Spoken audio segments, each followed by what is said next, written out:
What's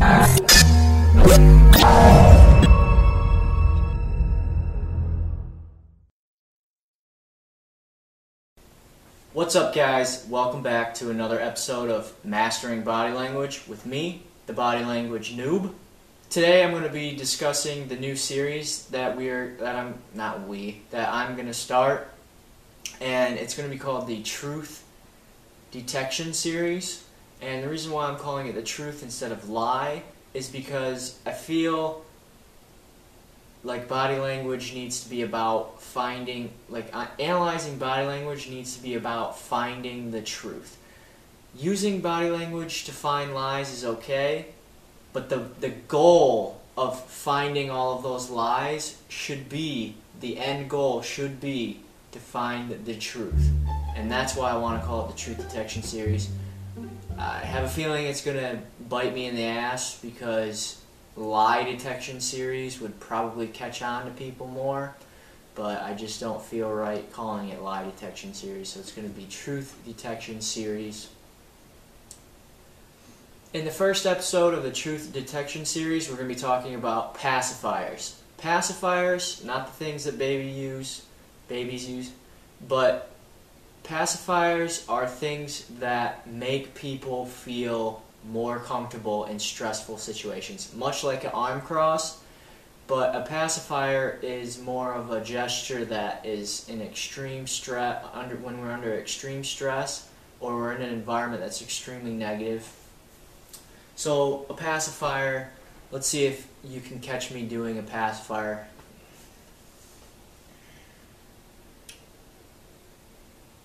Yeah, I mean, I didn't do it at all. I didn't do that. I was at my desk the whole time, actually. Yeah, I was. Okay, so if you picked out me rubbing my neck and even covering my neck, those are pacifiers. Doing this or crossing my arms, not so much a pacifier. I mean, crossing your arms, you still want to pay attention to something like that, but I don't think it's really defined as a pacifier. Some pacifiers would be excessive yawning, covering the throat, the neck. Women like to grab pendants or charms on their necklace to cover their neck. Those are all comforting gestures. They make us feel a lot better in more stressful, negative circumstances. That's why they're called pacifiers.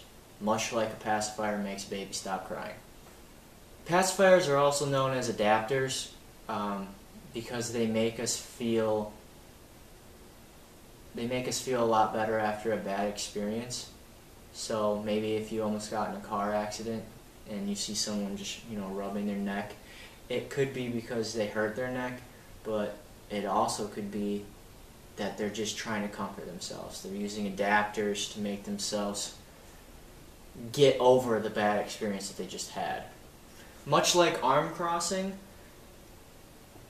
pacifying behaviors, they change as we grow older. So when we were kids, sucked our thumb. I don't know what else we really did when we were kids besides suck our thumbs and shit our pants. But suck our thumbs, and then as we got older, thumb sucking kind of is not normal as a teenager or young adult or an adult. So we switched to biting pencils, biting our nails, excessive yawning, neck rubbing. All those are pacifying behaviors that evolve as we grow older, but still have the same meaning. And the last thing that I want to say about pacifiers is pacifiers can hint to lying. Hint, keyword hint. And it's important to read pacifiers in clusters. This is the reason why I called it the Truth Detection series, because our main goal is to find the truth. So if we see 4, 5, 6, 7 pacifiers after we ask a question, do we feel confident that we have the truth? No. So we go back, ask more questions until we receive body language that shows us, hey, I'm probably telling you the truth. We're not going to be 100% on it, but I feel as though people think that one gesture, yeah, it can hint to lying, but you have nothing to run on. You have no proof, essentially. I mean, technically we don't really ever reach 100% proof, but a lot of people have the misconception of tight lip smile, lying. Rubbing the nose, lying. I'm so good at this. It's like, no, not that at all. You want to be good at reading body language, you need to seek truth.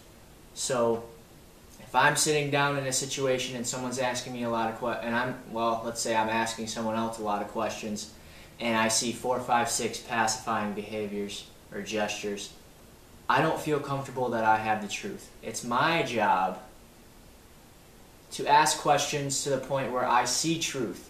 So I'm going to analyze very meticulously and see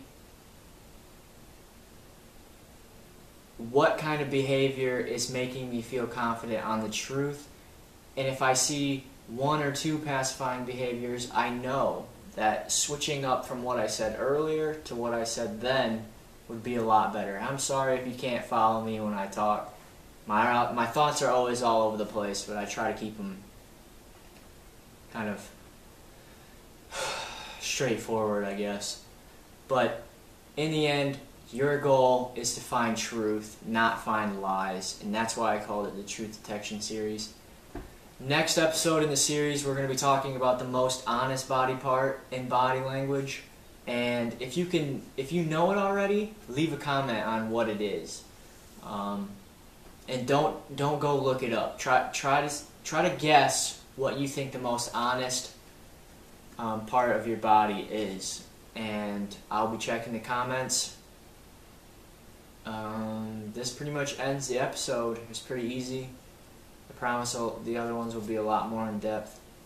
I try to keep them short, but if you enjoyed them, share them, subscribe, leave a like, leave a comment, and pretty much rock out body language. I have told you before, I'm a body language noob. I never try to say I'm a master. Even though the course is called Mastering Body Language, we will eventually reach a point where we feel like we're getting close to mastering it. But I don't think you can master it fully. Body language noob, signing off, bitches.